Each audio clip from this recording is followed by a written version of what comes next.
You'll see it. You can't miss the X's. Yeah. Well, any questions you guys have, feel free to ask Carly Parker, President Linton. It's all yours. First of all, I want to thank you for coming out and doing this. I think this is a really cool way to get out and be involved in the local communities and something different, I think, that we haven't seen in the past. So thank you, I guess, first of all. Well, so you're welcome. So we feel like this is a commitment of a land-grant university. The purpose of a land-grant university is to serve all the people in the state, and you can't understand what their needs are and what their ideas are unless you're in their backyard. So this is an effort that I did as a dean of a college of agriculture and knew how impactful it was. And so this is one of the very first things that we did out of the chute, was to be able to have these community visits around the state.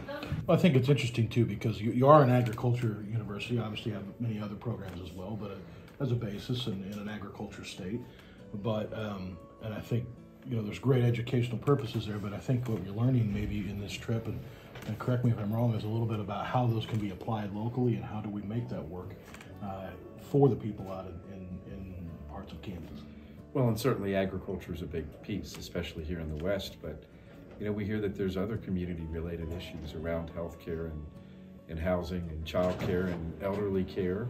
And certainly one of the things we're learning about the West is how can we help contribute to be able to keep people here in the West and maybe attract people in the West. So we've got to ideate around novel ways to be able to stimulate more interest in people wanting to come to this part of the state, because as you know, it's a beautiful part of Kansas and the quality of life is incredibly high. And I think you guys might understand this a little bit too, because I think sometimes when you grow up out here, it's like, I can't wait to get out. There's so much out here, and then like me, I left, and then it's like you realize maybe what you actually are missing. You want to come back when you get a little bit older. So I guess, how do you look at it, your perspective as students coming through? Yeah, absolutely.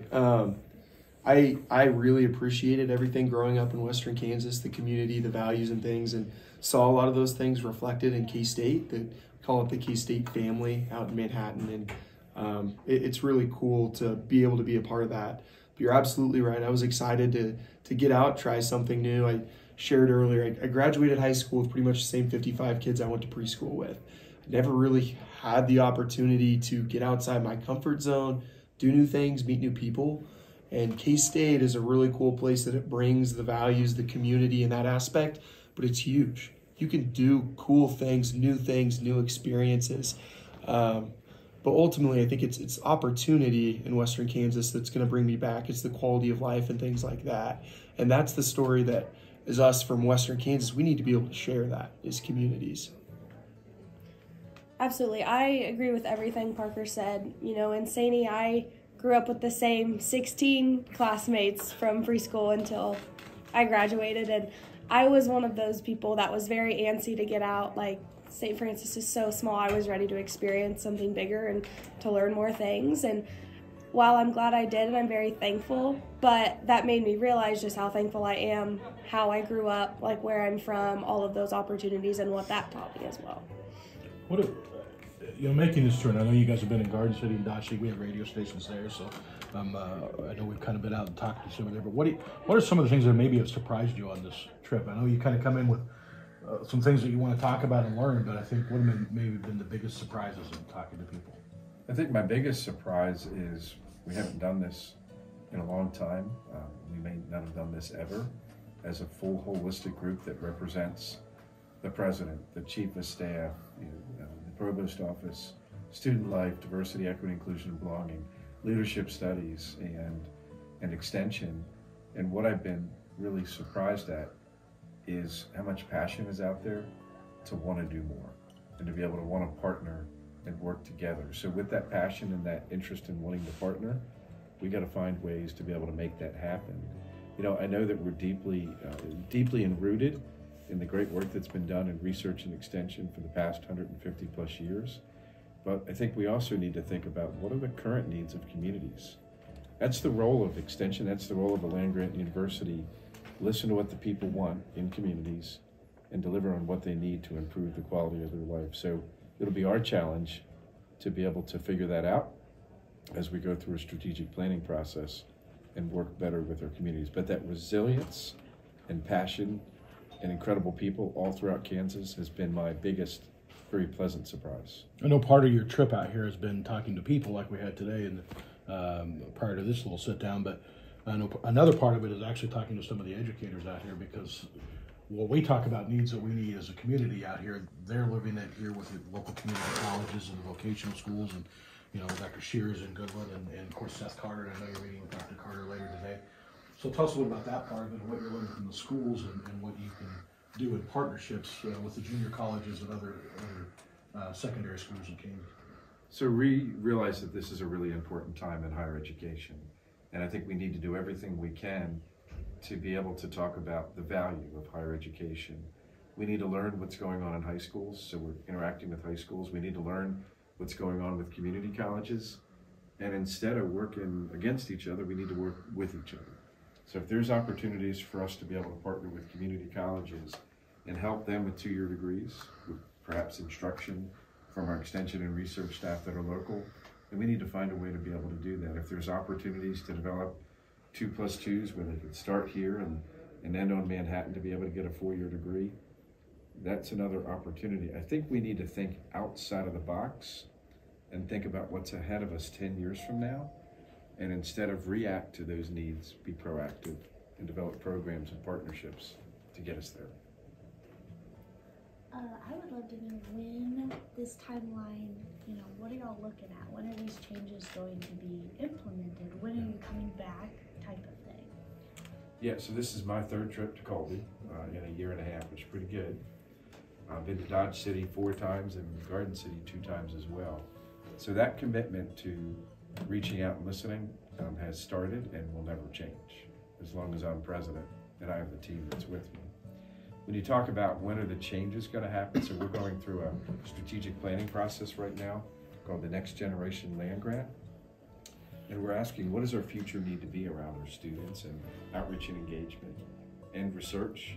That process is almost ending to create that strategic plan. It'll be announced and launched on September the 8th. And as soon as that launch date happens, you're going to see a lot of things happening to support our 3 mission areas. But expect for things to happen before that as well. There are some things that we just can't wait for. One of those things I think that's going to be critically important is our partnerships that we have, not only with community colleges, but with economic development. So we just this past year had state support for a new program called K-State 105. And that's about how we can partner with local communities to enhance the economy and create jobs. And when we think about one of the challenges about keeping people here in the West, or attracting people here in the West, I think that's going to be a part of the solution. K-State 105 has already begun, and you'll see a lot of activity even over this summer. You mentioned your research extension, and I think it came up in the meeting here a little bit earlier today, but a tremendous program that's been going on for you. I actually worked at the Research Extension Center through high school and college here in Colby, and learned a lot there. I think it was tremendous what they do there. And I think sometimes even people in Colby don't realize what's actually happening in our own backyard out here, and some of the programs and some of the things that they're doing here. This would be a good one from a chief of staff to yeah, it's very interesting. Strong extension back. Yeah, to learn maybe what is actually going here and getting that information out, what they're actually doing. Well, I think there's twofold. First of all, it's a great tradition and extension of disseminating information. If you go back to the history of it, when it started, it was really knowledge creation on campus and knowledge application in the community. It's all about knowledge. Over the years, communities have gotten much smarter. They have more information. So now it's really more of a partnership. Here's what we bring, here's what the university brings, here's what the community brings, how do you bring it together? And that's true, what you call now university engagement. I think the next generation, if you will, of land grant, as we think about extension, engagement, outreach of an institution, is how do you bring the full university out? If you think about extension today, it's primarily in 4-H, which is really important, agriculture, nutrition, those kinds of traditional programs that we have, hallmark programs that matter in community. But when you can take the entire institution and you think about all that comes out of engineering and out of arts and sciences, and you begin to look at veterinary sciences and all the different programs, we can figure out ways that our great extension agents in the communities become connectors to connect even more deeply in the institution and the research and the innovation coming out, that's transformational for a community. That's where you bring it full force, if you will. And I think that's where when the president talks about the next generation of land grant, that's a piece of that. That's not all of it. That's a piece of it. But it's all based on partnership. It's all based on this historic framework of dissemination, of bringing information out. And so it's taking it to, if you think about a level 2 or a level 3, how do you begin to do that? And K-State 105 is certainly a part of that. It is really the reset, if you will, of the next generation in many ways for Kansas about that. And I think the other thing that really strikes me when you think about research extension and your work and what you've done in the past, if you think about our state, 2.8 million people, that's our student body. It really is. And that's a distinction that we have. It's not just only the students who are tremendous that come to campus. Our campus is literally the state of Kansas. And we need to take it and own it, and that's going to be a part of how we think about what we do to serve this state in the future.